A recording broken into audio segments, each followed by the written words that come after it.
Boardwalk Audio Podcast. You should love wrestling, WWE, cause I love wrestling. A lot of loving from me. We on the podcast, Joey Clift, Nick, and Steven, but Steven ain't wrestling. Gotta make him a believer. I'm all hoping out. I love Ric Flair, The Undertaker, Tombstone on the chair. So tune in every week, cause we got a new guest. You should love wrestling, cause it's the best, yes. Hello, I'm Joey. I love wrestling. Hi, I'm Nick, and I also love wrestling. Hi, I'm Steven, and I hate wrestling. You Should Love Wrestling is a show where we try to convince Steven that he should love wrestling. Yeah, that's right. And Steven, you're not a fan. No, I hate wrestling. I've hated it my whole life. I've hated it through our friendship over the many years where you've made me talk about wrestling in group conversations where I hate it. Right, which we will get into. Yeah, we're going to do this for forever. I guess it's just I've always had this problem is I don't know why you guys like wrestling or love it. I don't even get why one would do that. Right. Okay, well, I guess for me, when I was 7 years old, I was flipping through the channels and I saw Macho Man Randy Savage tied up in the ring ropes while Jake the Snake Roberts, a wrestler who brings an actual live boa constrictor to the ring for every match, actually made his snake bite Macho Man on the arm, and it was the craziest thing that I've ever seen. Why not just bring a tiger or a gun? Yeah. I mean, there have been wrestling storylines. Brian Pillman tried to use a gun to scare Stone Cold Steve Austin. Oh, yeah. That's a great Scott Steiner came to the ring with a tiger multiple times. What the fuck? Pillman's got a gun is still, I think, all-time crazy. Basically, like to round it out, the reason that I love wrestling, there's wrestling in Mike Quackenboss that said this in an interview, that the only difference between superheroes and professional wrestlers is that you can high-five a professional wrestler. And that's why I love it. It's just an over-the-top world that like kind of exists in our world. All right, yeah, great. yeah, and it is. It's such a good combination of performance, athleticism, comedy, clowning, insanity. You know it's scripted, and they're real life superheroes, and you do know that it's scripted. But like a movie, like any form of entertainment, you buy into the belief that at that moment the world is real, and plus they get to beat each other up. So, what was your first moment that you got into wrestling? I want right around the time of the Attitude Era. I really don't know if I actually have a definitive moment of when I started liking it, because throughout. Just the whole Attitude Era was so good. The whole Attitude Era, which we'll get into. All those attitudes that were flying back and forth. Yeah. Hey, man, you lie or you mock, but I can assure you it was amazing. Well, you lie, too, because I think that you like it. All right. And we're going to get to that. But throughout the 90s, I would occasionally go to my cousin's house. My uncle would be watching wrestling. He'd have him like Monday Night Raw. Or Nitro, depending on because he would always flip back and forth too.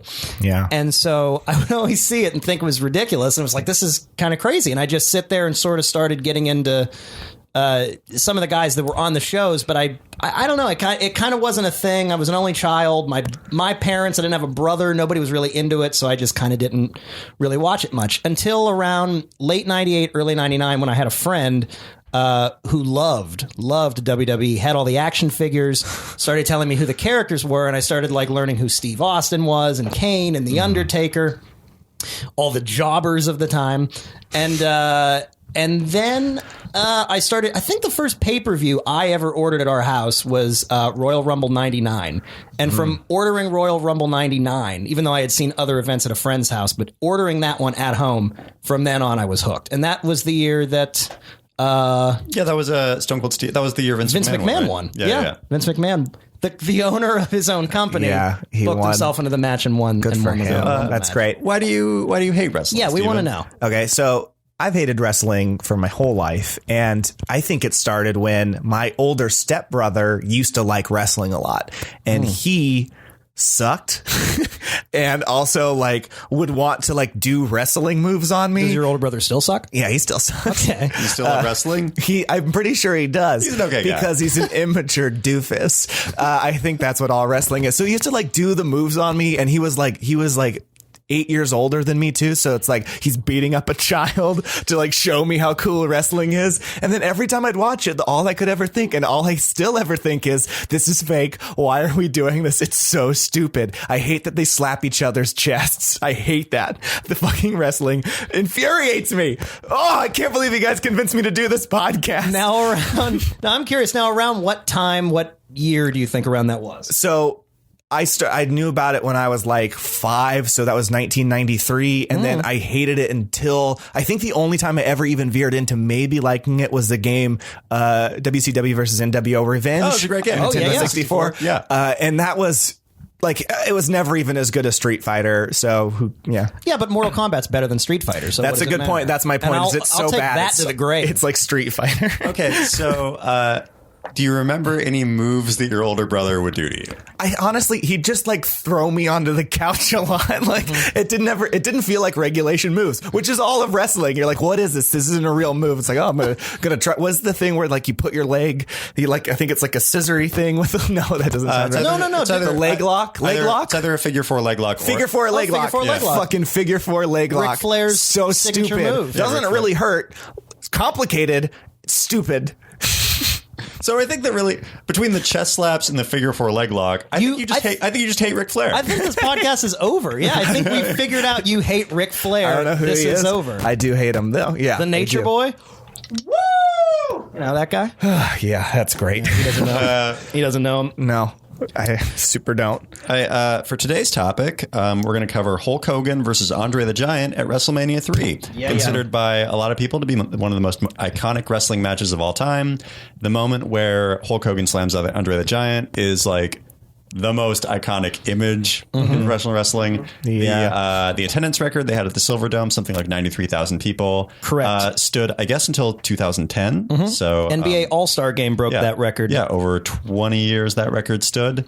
That was probably like wrestling at its like 80s sort of superstar era, its peak. Absolutely. Yeah. So by the mid 80s, late 80s, 86, let's say, Hogan and Andre were the top 2 stars. Yeah. They had been friends for many, many years. Yeah. Hogan had won the title in 84 from the Iron Sheik, and he held the title for like, I think 3 years up until that point. And him and Andre were friends.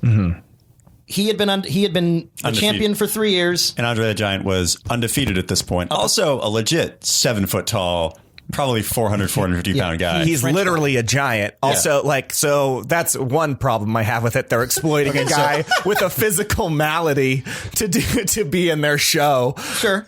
Okay, yeah. So we had Stephen watch this match and we watched it ourselves. Yeah. Stephen, what did you think of this match? Okay, so that was the worst thing in the world. All right, so first of all, the entrance. Yeah. Apparently you don't like that Andre comes to the ring in a little ring with Bobby Heenan. It's a fancy scissor lift is what he comes into the ring.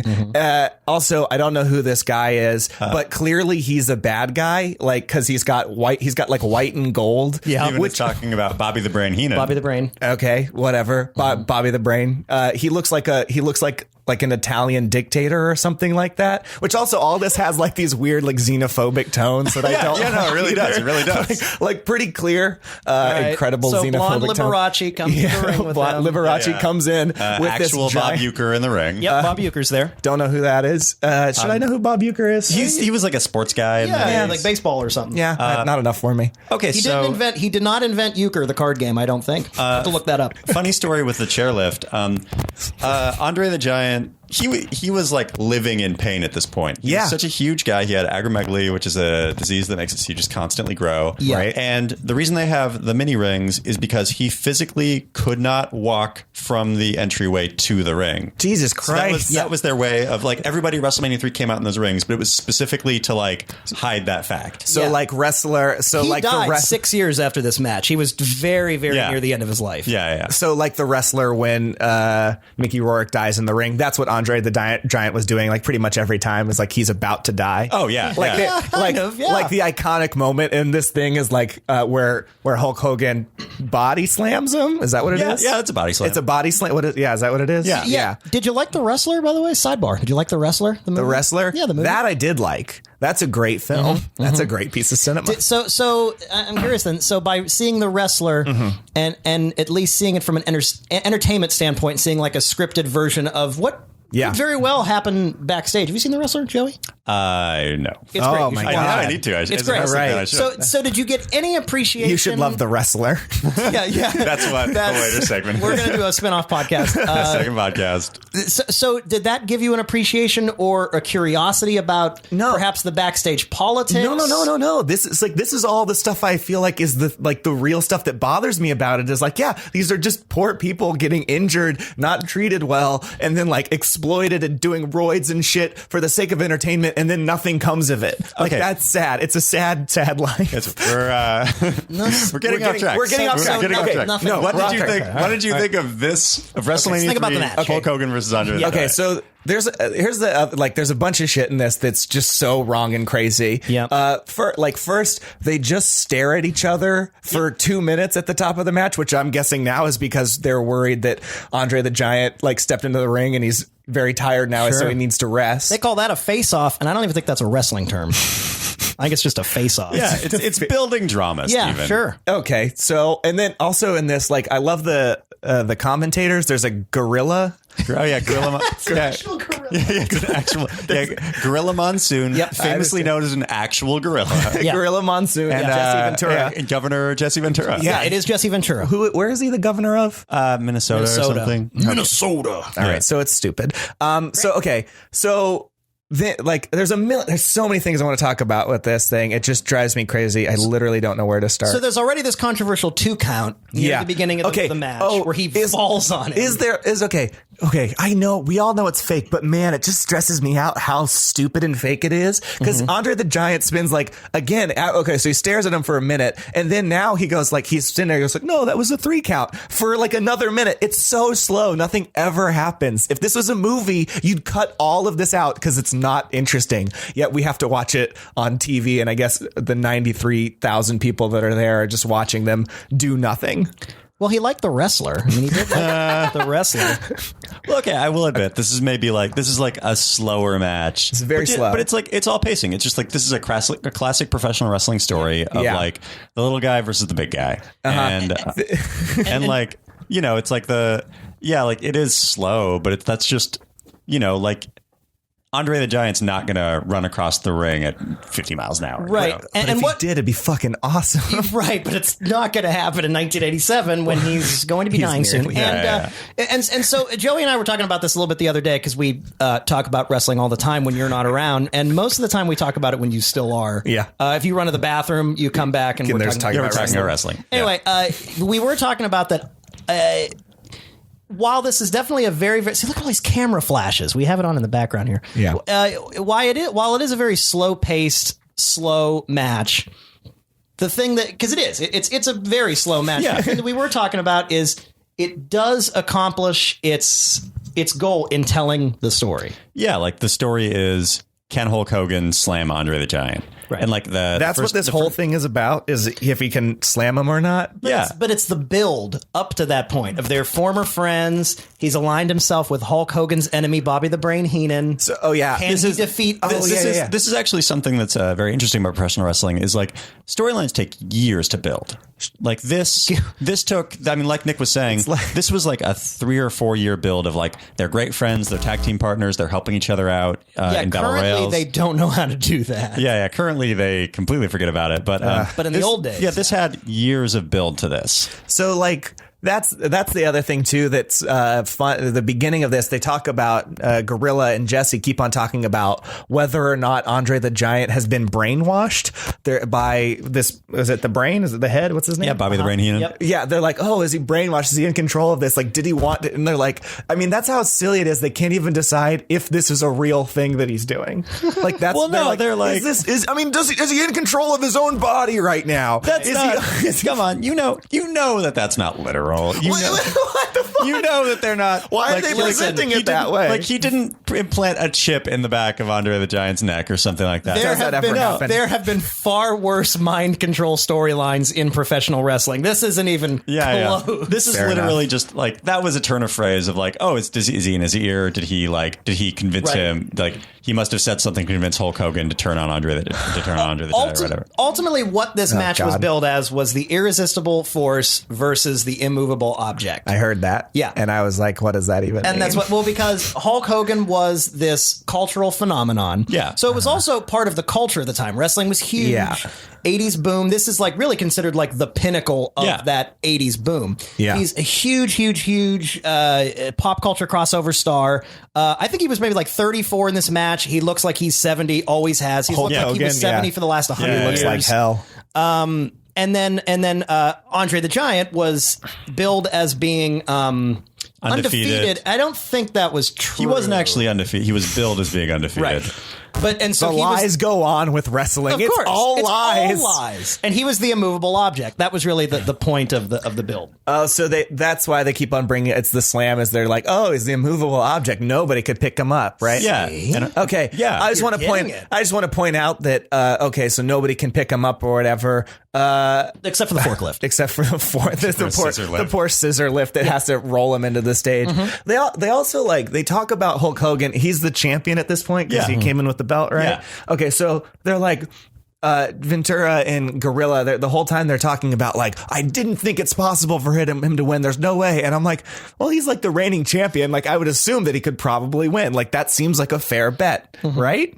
Yes, but up until Like, this aren't- point, he had battled mainly guys who were Like his size. his size, right? Or who weren't unstoppable forces as much as Andre. Yeah. Guys more his size. All right. Well, Andre's so unstoppable that he throws Hulk Hogan into the corner and then like smashes his butt against his groin for like 5 moves as if that's a thing. That's how immovable he is. Yeah, he is camping out in the corner. What the fuck is that? He's knocking the wind out of him. Okay. Yes. He's knocking. Okay. Yeah. Talk about getting the wind knocked out of you. The way he almost defeats Hulk Hogan is he hugs him. He gives him a long hug, and they act as if that's a way to suffocate a person or something. Yeah, like a nice little bear hug there. That's not how it works. It's not how it works. Tell that to Braun Strowman. I don't know who that is. And it fucking drives me insane. So it gives him this hug, and then what I learned in this, and I didn't know this, and this is good to thank you for sharing this clip with me, was that apparently they call like a tap out or something. I don't know what's the wrestling term for a tap out. When he submission. a submission. A submission. Yeah. Okay. So they apparently if Hulk Hogan like passes out from this hug or almost passes out from this hug and the guy lifts up his arm once and it falls down because he can't control his arm because he's out of it, and then he does it again and he falls down because he's out of it, and then he does it a third time and that's okay. So like just to be clear, like if this was like MMA, like it'd be like, oh, he's choking to death, let me just see if he can move, and he can't, and then like let me check him one more time, he can't, and then like I want to be really sure he looks dead, but I really need to check, and then they'll stop the match. That's how this works. But it's like it's the drama of It's it. drama. It's drama. Look, it's like, I mean, there's also this thing in professional wrestling that like ideally by the time that like the guy's arm is lifted the second time and it drops, the audience is like chanting the person's name and they really want him to do it. Yeah, they were losing their mind. And the logic is that like when they successfully like raise their arm the third time, right, like they are using the power of the audience to help them out. So like as a fan, that's great. You're helping Hulk Hogan. You helped Hulk Hogan. You helped Hulk Hogan beat that giant. The Hulkamaniacs out also there. segues into kind of what Hulk Hogan is known for, and why, admittedly, I'm not the biggest fan, but yeah, this is speaking about this with historical knowledge. Yeah. So it kind of segues into What did he do? Hulk Hogan's entire thing, his gimmick throughout all these years. What helps him beat everyone, what helped him garner his fans of Hulkamaniacs, was that he goes through this process of, oh, he's dead, he's done, he's out, he'll never get out of it. But he would use the audience's reaction to fuel him. Yeah, like he would we're watching it Hulk right up. now. He's hulking up. He's hulking up here. So That's stupid. It is. Also, I love it. Hulk Hogan hulking up is stupid sometimes. What a Jesus complex Hulk Hogan must have to feel like he has to pretend that he's dead over and over and over again, and then he can come back because everybody believed enough. What kind of stupid Christmas movie is Hulk Hogan living in? But that's just a professional wrestling trope of especially WWE of the main guy. John Cena has done that for the past 10 years or so. It's always he pretends that he's almost dead. Yeah. Essentially, it fuels from the audience. Yeah, right. it's the audience loves him so much that somehow that wills him into being able to slam Andre the Giant. But that said, that's a classic thing with any wrestling match. And that's why people are there to cheer the person on. Yeah, it's if you've seen Dragon Ball Z, it's the Spirit Bomb. It's a little bit of everybody's soul. All right, let's keep it to wrestling. Yeah, let's not talk about stupid things like Dragon Ball Z. Guys, this isn't wrestling, and you should love Dragon Ball Z. Oh, God. That's also our other podcast where nobody likes it. And Another that's spin-off. That's where we start. So, the point is he would hulk up and he would start to get his power back, and the audience would fuel his comeback so he could defeat the person he's going against. Yeah. Yeah, in wrestling terms, they call it a hope spot, where it's it gives the audience hope that their guy's going to win. Oh, very cute. Very cute. The other thing that there's a lot of the thing that maybe bothers me more than anything about this is they call him the greatest athlete of all time. I think they call the greatest athlete alive. I'm sorry. They called Hulk Hogan the greatest athlete alive today. And I'm no, he doesn't even look like that much of an athlete. He's I'll say Hulk Hogan is fit, but he's also kind of fat fit, right? Sure, yeah, he's a little bit fat fit. Yeah. Also, it's not a real sport, so it doesn't count. Well, that's... But no. it would... But Larry Bird and Magic Johnson are around right now. Jerry Rice is setting records right now in this world. And then they're just but he's the greatest of all time. But that's okay. So professional wrestling largely comes from carnies. It was a carny thing. Yep. So this was a period of time where they referred to Andre the Giant as the eighth wonder of the world. Yep. Sure. He's right up there with the Eiffel Tower, with the whatever. It's and China, the ninth wonder of the world. Yeah. Isn't China the girl? Yeah. Yeah, we'll get into that. Never. Yeah. That's not going to be a wrestling match we talk about. But yeah, it's just it's carnival barking. It's they've got to hype up their guy because it would be way less impressive if they were he's the most athletic guy in our fake sport. I mean, I'm just saying, don't make claims you can't back up.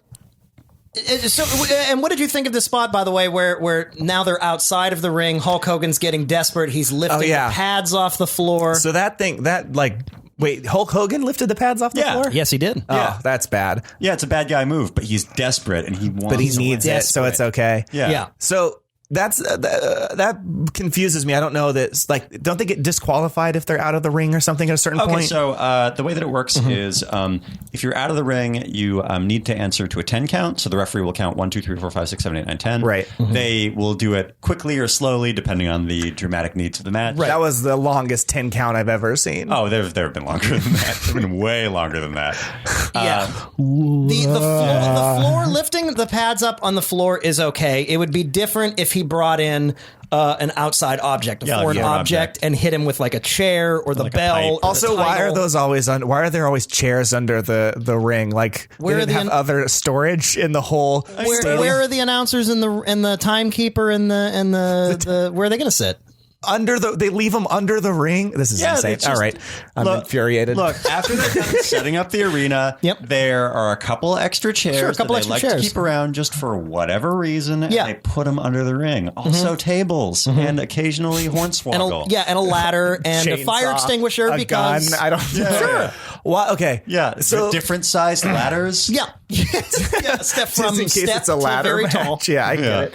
Okay, so then and kendo sticks. So we just saw Hulk Hogan slammed under the Giant and won the match. Yeah. So here's the thing. What do you feel? Are you feeling? You feeling great? You feeling happy? You feeling like you helped him win? Well, I'm not impressed. I want to talk about the finish real quick. So they get back in the ring after this pad thing. Right. He hulks up. The audience has willed him back. Yeah, we did it to win this from the dead. Yeah. So he defeats Andre the Giant with the body slams him. Yeah. Gives him the signature body slam. Yeah.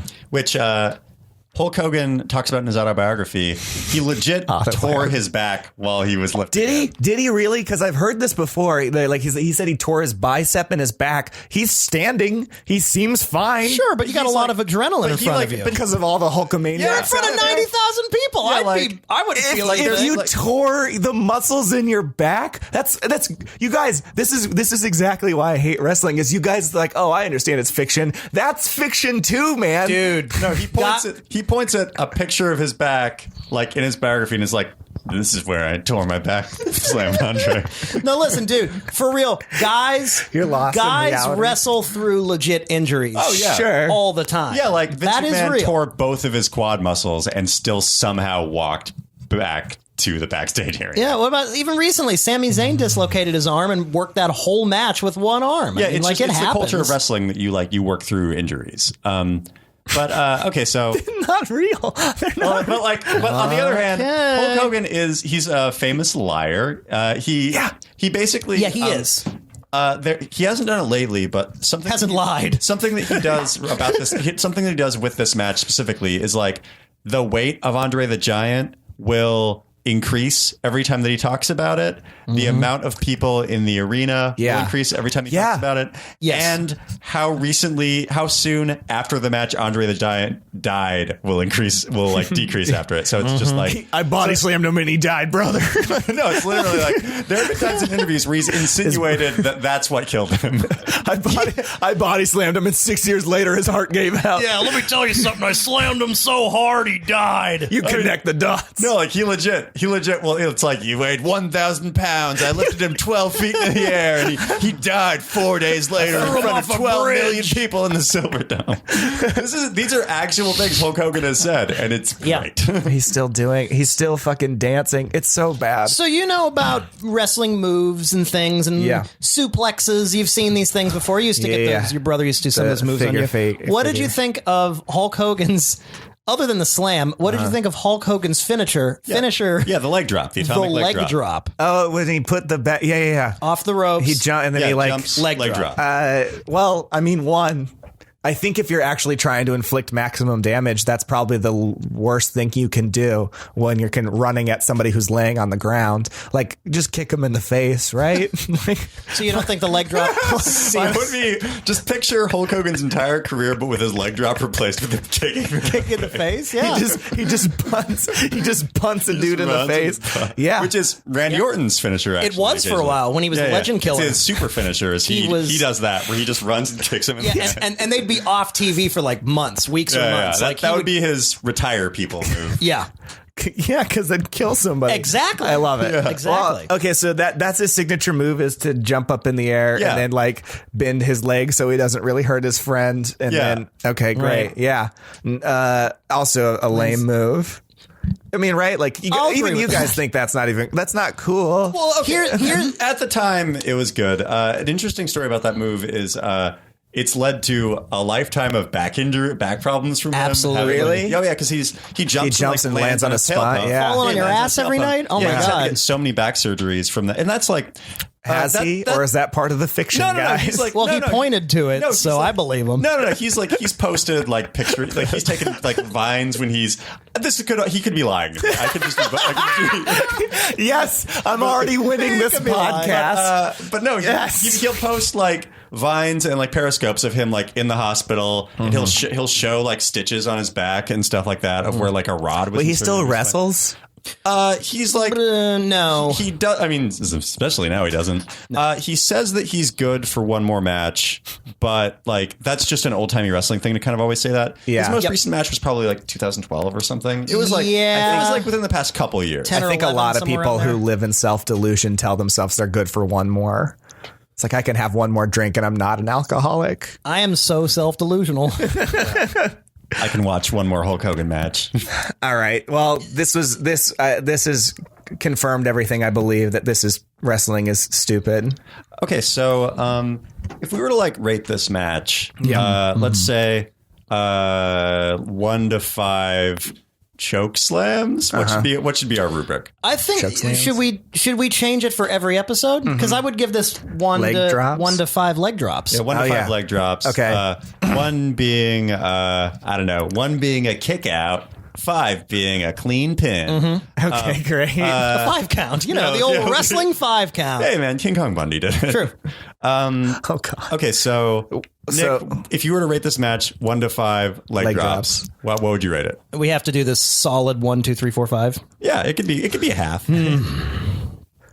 I would personally, I would give this match in my own taste. This is on the record, by the way. I'd give it a 3.9.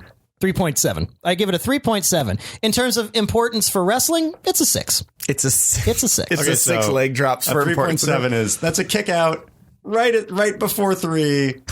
6 is like, oh, that guy died. It's so close. That's kicking somebody in the face and their head flies into the audience. Yeah, and so it's a kick out. It's a kick out, and I'd be looking at the ref holding up the 2. Like, what's the 2? What are you talking about? Like, a long time. Yeah. I do that for like 10 minutes. That was a 3 count. I'm going to say 3.7 for me. All right. Wow. Okay, Joey, I'm going to give that, honestly, how many leg drops? I'm going to give it as a wrestling match, and this is compared to all the other matches that I've seen, I'm going to give it a 2.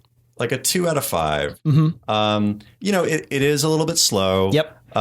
It's pretty short. It's like clear that Andre the Giant is maybe outside of his prime years. Yeah. Jesus. But as a wrestling moment, definitely like 5, 6. This is like top 3 wrestling moments ever in the history of wrestling. And as we said, the storyline is very good. It's a very good storyline. It's how they used to do the real builds. Yeah. And they don't do that anymore. So for me, this is like a kick at. out. This is like a pin that you do early in the match after a big move. So it's like, before a 2. So you on the record say a 2? Yeah, I say 2 leg Wow, drops. I I say thought 2 I'd leg be drops. lower than you. I'm going to give it a 1 leg drop because it seems like that's as low as I can go. My main reason, my rubric for... You could go with a finger poke of doom if you want. Oh, we can't spoil that. I can't get Wait into till we this. get to the finger poke of doom. I'm going to give it a 1, my lowest rating possible because of the extreme xenophobia. So you're saying a 0. Where he keeps on going like, oh, this is a real American. He's a real American. Yeah, is Andre dude. the Giant not? I guess he isn't, right? From France. Yeah, that's right. He's a French wrestler. So, but also why is that important? Why is that important in the storyline? I just don't like it. I feel like this is just this is how you indoctrinate young children with racism. I honestly think that's fair because he beat the Iron Sheik, which was whose gimmick was that he was the bodyguard of the Shah of Iran. Yeah, he did beat the Iron Sheik. I like how culturally aware everybody is in wrestling. Like, oh, the Shah, he's bad. Well, as far as I'm concerned, there's 2 people in wrestling. There's the Americans and there's everybody else. And there have been times where it's where Chris Jericho, who's a Canadian wrestler, would wrestle against Muhammad Hassan, who is actually an Italian. He's an Italian American. Italian guy. He's an Italian guy, but he was playing the role of a Muslim guy. Sure, yeah. An Arab American. The audience would chant USA. Yeah. And Chris Jericho would just have to take it, even though he's from Canada.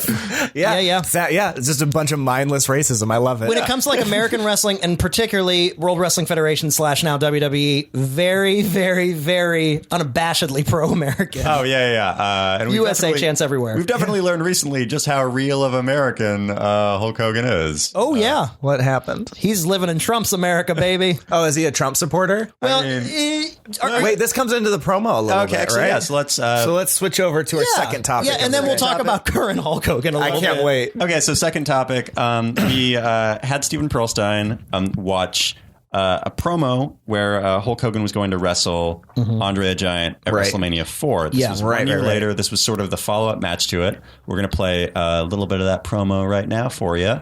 All the little Hulksters ask me, is there any truth to the fact that there was a controversial count? Hulkster, did you really get him over your head? Did you really beat the Giants? Well, today, man, in WrestleMania IV, we're going to wipe all that controversy out. Andre the Giant, in the second round, when you're fresh as a daisy, with the whole world watching, I'm going to prove, brother, that I can beat you anywhere, anytime. And all my Hulkamaniacs, they're going to feel it, too. Didn't you like that? Which, by the way, this promo. He's doing this crazy promo, and didn't that match end in a DQ? A DQ, yeah, right. Yeah, I don't know. What Oh wait, this was from a later WrestleMania. Yeah, this was WrestleMania 4. So this was. Wait, it's also for Andre the Giant again? Yeah. They Yeah, had they were a having a rematch. rematch. Okay, so Leave this poor Andre the Giant is dying. Oh, he wasn't done and they're wrestling sitting yet. there and they're going like, no, we got to make this poor man One more die a match. little bit more. So that was the promo. Steven, what did you think of it? Okay, so I just honestly, I don't know what he's talking about.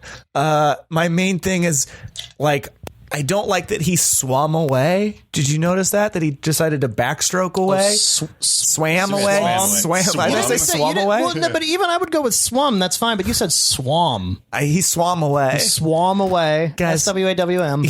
The stupidity of wrestling has infected me so much that I don't even know real words anymore. But he swims away. Yeah, He yeah. like Oh, there he is. backstrokes Yeah, yeah, away. swamming. What Yeah. the fuck is this? And also, there's Donald And Trump. there's Donald Trump. They talk so- about Donald Trump. Okay, so he said what he said. There's so much hyperbole in this. He says that he's going to body slam Andre the Giant so hard that from New York to Florida, It just it's going to breaks break off. off. It breaks. And then Yeah, the he'll- fault lines, it'll brother. what fault lines there? I want to know what science that's based off of. And then Andre the Giant's going to be in the Atlantic Ocean. That's and what he then- thinks is going to happen. And then Right. Hulk Hogan said his next 3 opponents, not naming names, just like, and my next 3 opponents are going to fall down with him, and I'm going to swim to the bottom and pin him.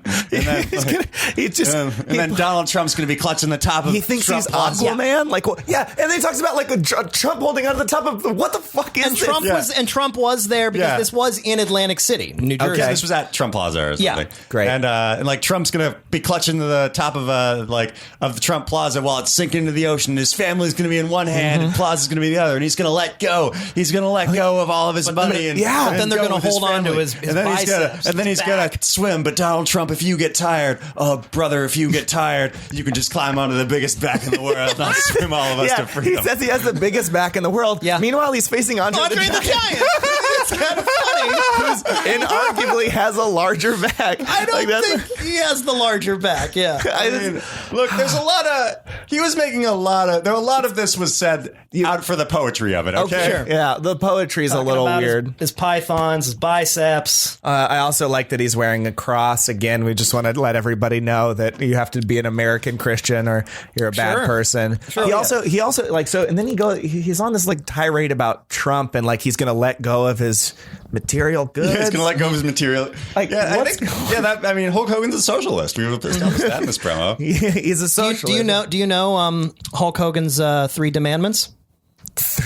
No, the 3 demandments. We'll just let Steven crack up. yeah. This Hulk was Hogan second. has 3 things that he ends every interview, except for this one, every interview with. Every little Hulkamaniac should do these. No. It's train, Okay. Say your say prayers. your prayers, Take your vitamins. take your vitamins. And then there was a 4th one. It was something. It was like also like I don't know like self-belief. also like fuck foreigners. Or Yeah, it was fuck foreign people was the 4th one. It was self-belief. Believe Yeah, it was like, Believe in yourself. Yeah. Yeah, believe in yourself, and you too could be a Hulkamaniac. What kind of Jesus complex does this guy have? Like, what is wrong with An him? all-American one. Say your prayers. You pray to Mr. Hulk Hogan. Yeah. Pray to me. Pray to me. I'm your God. I'm your God, brother. Yeah, like if you're looking for a God, look no further than the red and yellow, brother. He does. Everybody in wrestling lives a lie, and everybody who watches it, everybody who is in it, it's just all lies. It's all crazy. It's live in the act, man. It's kayfabe. So you've all right. I know what kayfabe is. I guess like something just culturally that you should know about this.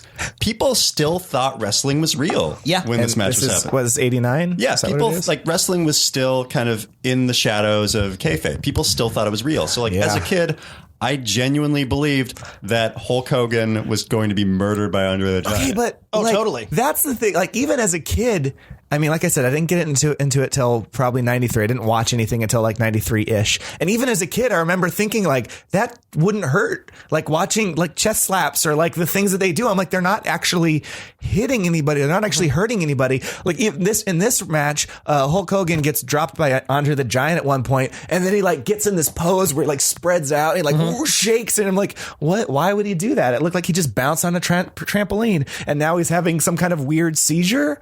To be fair, like The ring is pretty stiff. It's like Is it? It's No, it yeah. is. Yeah, It's like, got a I've, lot like- of it's got a lot of springy give, but it's very stiff. It's wood, man. I don't think you can possibly contradict yourself more than that's Well, okay, sentence, so basically what a ring is it's like it's springy give, but it's solid. It's not a mattress. It's like wood planks over a metal frame and like the slightest amount of padding, but like it still hurts to. I mean, like it doesn't feel that much better than like falling on the carpet. You know, Yeah. Like if somebody were to powerbomb you on the carpet, it would still suck. No, because it wouldn't give. There is no give. Like the ring has like the slightest amount of give to it, but it's like barely.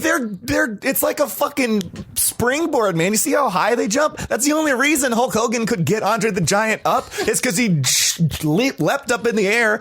He was like diving off of a fucking Olympic platform, and then like all Hulk Hogan has to do is like pretend to hold him in the air for a few seconds. You know, Joey, I think Steven is hulking up so much right now. Yeah. That I think all the Stephen maniacs at home. Yeah, I think that.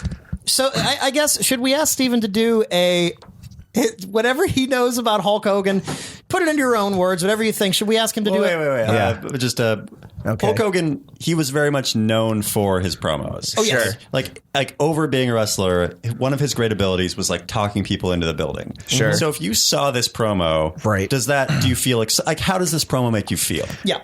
I mean, mostly confused. I think it's just, I wonder, I'll say that maybe that's just because I don't know what's going on. I don't have the context, but mostly confused, a little bit like I'm watching an insane person on the verge of killing himself or killing other people. Killing other people. Like, yeah, I'm not excited about it. I'm not happy.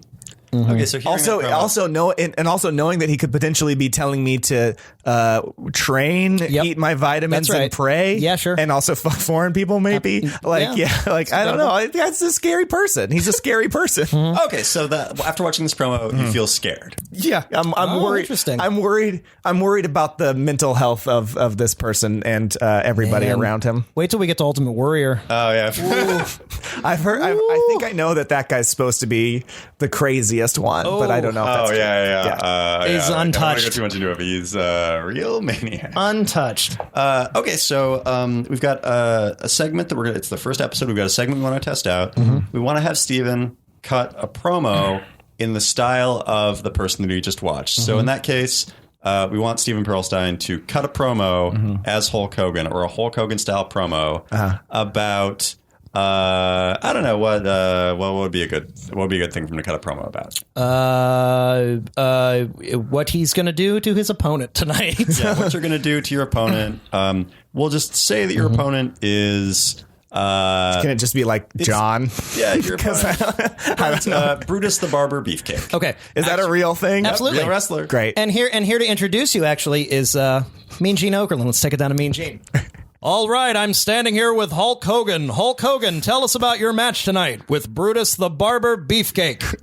All right, brother, here's what I'm going to do to Brutus the Barber Beefcake. First off, I'm going to walk into his barber shop and say, "You're closed. You're out of business, friend. You think that you can come into my town, my America, and start giving haircuts to people who have hair, unlike myself? Hulk Hogan, well, listen to this, brother. I'm going to come in here and I am going to eat your little beefcakes. I am going to cut you open, you little foreign motherfucker, and I am going to rip you in half and strain you through a beef grinder until you're the little beefcake that I'm going to be grilling and serving up and eating for all my protein, because I am the biggest, strongest, tallest, most interesting man in the world. My hair is long and people like me." Also, don't forget, little children out there, that if you don't believe in Jesus, then I'll come into your house and body slam you to death. Also, steroids are good for you. And don't forget the most important thing. If you're from another country, then fuck you. And there you have it, the words of the immortal Hulk Hogan. Let's send it back now to ringside with Joey, Nick, and Steven. I mean, other than the F-bombs, that was pretty accurate. Is that, yeah? Yeah, that's across the board Hulk Hogan promo. It felt right. Yeah. It all felt right. That's good. Yeah, that was... I believed you. Yeah. Thank you. Yeah, I thought you were going to murder Bruce the Barber Beefcake. That's the magic of wrestling. In that moment, I absolutely believed you. No, and that really is. Like, we know that wrestling is fake, but like when it's great, you forget for a second, or it stops mattering for a second. And that's like why we love it. And that's why you should love it. Okay. You just did a nice little performance there. I would say you cut a damn good promo. Yeah, I would say that's in terms of leg drops, that was probably a good 4 leg drop promo. Wow, Yeah, that's very generous. I think you guys are I'd being give nice. it a 4.1. Wow, that's really nice. Yeah, I have one-upped them. So I wait, point one-upped them. So like you have to cut these promos all the time, right? This is like every match, right? They do like 2 Usually, or 3 of these. I mean, back then it would usually be every match. Now it's more. A couple of guys will do long ones. So like John Cena will do a 30-minute long one at the top of the show. Oh yeah, it's nuts. 30 minutes. And a lot of times, and that will a lot of times, especially current product Raw, that will a lot of times comprise of the entire opening segment of the show. So it'll be like he'll come out and start talking about recent happenings, and then Triple H will come out and like talk about like, I disagree with you. Yeah. So they have like a live debate beforehand. Yeah, somewhat. Yeah, essentially. Somewhat. like They'll air their dirty laundry out in the middle of the ring because they can, because they have microphones, and because it's a TV show. Yeah, and that'll usually set up like the main event for the night. Sure. So they'll come out there, and it could be, a 10-minute opening segment. It could be fucking 35 minutes. But with promos, it's like the whole purpose of a promo is to get you interested in seeing the match and buying the tickets and stuff like that. Right. And like literally, like the difference between a good wrestler and a bad wrestler in terms of promos is like if they convince you to like watch the match or like buy the t-shirt or whatever. So like somebody like Paul Heyman or The Rock or Stone Cold Steve Austin, like they're shilling merchandise as well. Yeah, essentially. Well, hey, like no, that's basically it. It's like they're shilling belief, man. They're shilling belief. And John Cena is, love him or hate him, I'm whatever, but John Cena is the Hulk Hogan of the modern era, and he is the guy who the kids love. He at least up until this point in his career is a good guy, has not turned heel. Everybody loves him. People buy t-shirts, merchandise, action figures. They buy the tickets to the shows. They buy the shit there. They buy the pay-per-views, or they get the network. Yeah. He is the guy who sells the entire thing. He's the pop culture crossover right now. Yeah, I saw him in Sisters. Exactly. Yeah. Exactly. He wasn't good.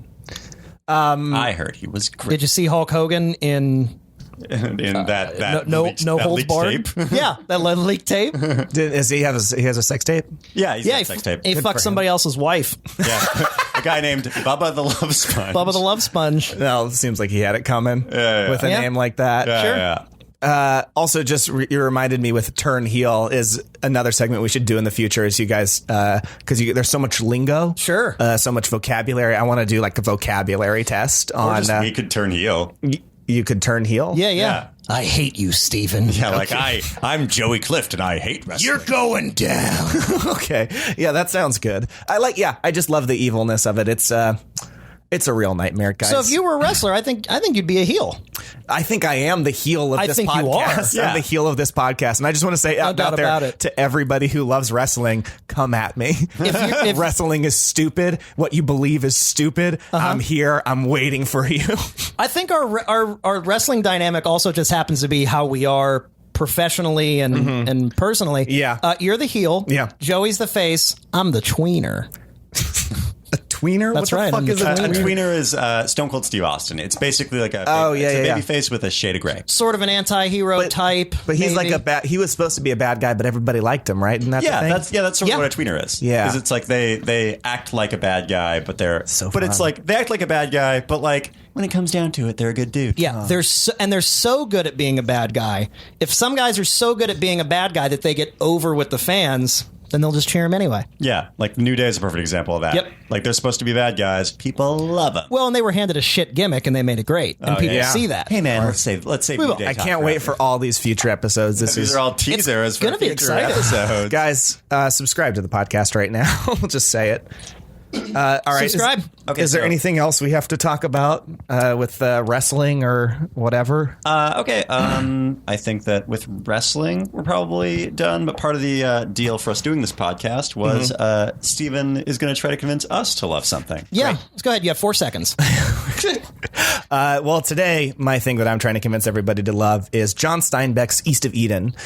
This is probably his best work. It's a 600-page novel about the Salinas Valley life at the 1910s and 20s, all the way to the end of World War I. That's the book that James Dean crashes his car into, right? Yeah, he crashes his car into that book. He hit this book and died. Yeah, that's it. I know what that is. I like it. And it's a great book about the human condition, and it has filled with more truth than any other work of fiction, I think, is. Okay, so if you were to give that book a score of 1 to 5 leg drops, how many leg 1 to drops 5 James Deans? How many leg drops would you give East of Eden? I'd give East of Eden 5 leg drops. Wow, that's a solid 3 count. It's the new champion. Yeah, it's the new champion of books.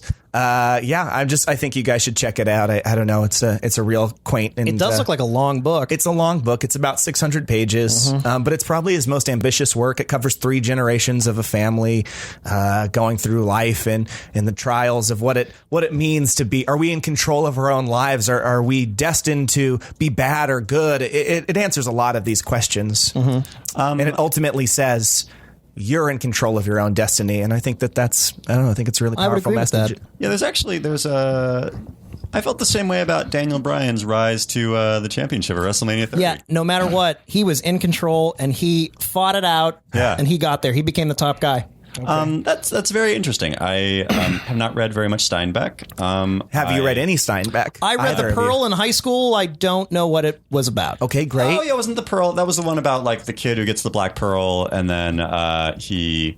like everybody's trying to get it from him or whatever, right? Yeah, that sounds about right. Yeah, he finds a pearl that's worth a lot of money, and then people try to steal it from him. Yeah, everybody tries to steal from him, and like it ends with him throwing into the sea or something. I don't remember if that's like how it something ends. like that. It probably sounds right. Yeah, because it seems to be a lot of bad luck for him or something like that. Right. I think James Dean ran into that pearl in his boat. Hey man, he's in a boat. How many leg drops would you give that pearl? I'd give the pearl or that pearl. That pearl. That pearl 1 leg pearl. drop. Oh yeah. The pearl 4 leg drops for sure. I'd give it 7 James Deans.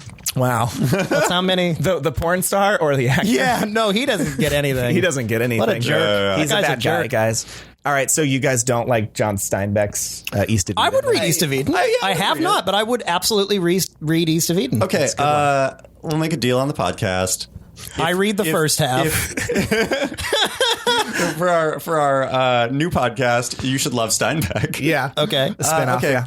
I do love Steinbeck. If you let Nick borrow it and Nick reads it, it won't get read. Like I will. Readin'. I said Reest of Readin'. It won't get Reest of Wrestling Readin'. is happening to all of us. It's dumbing me down. Yeah, I'll read it if Nick reads it, and then we could talk about it on a future episode. Okay. And we can cut. It's gonna be a while. Actually, Never gonna let's read do a segment. Nick, if you want to cut a promo as John Steinbeck, cut a promo as John Steinbeck, author from Salinas Valley, who covers a lot of themes in his life. Yeah, you're cutting the promo against free will, and you're cutting the promo against Peter Davis, the author of Girl of My Dreams. Oh, sorry, What Peter. did he write?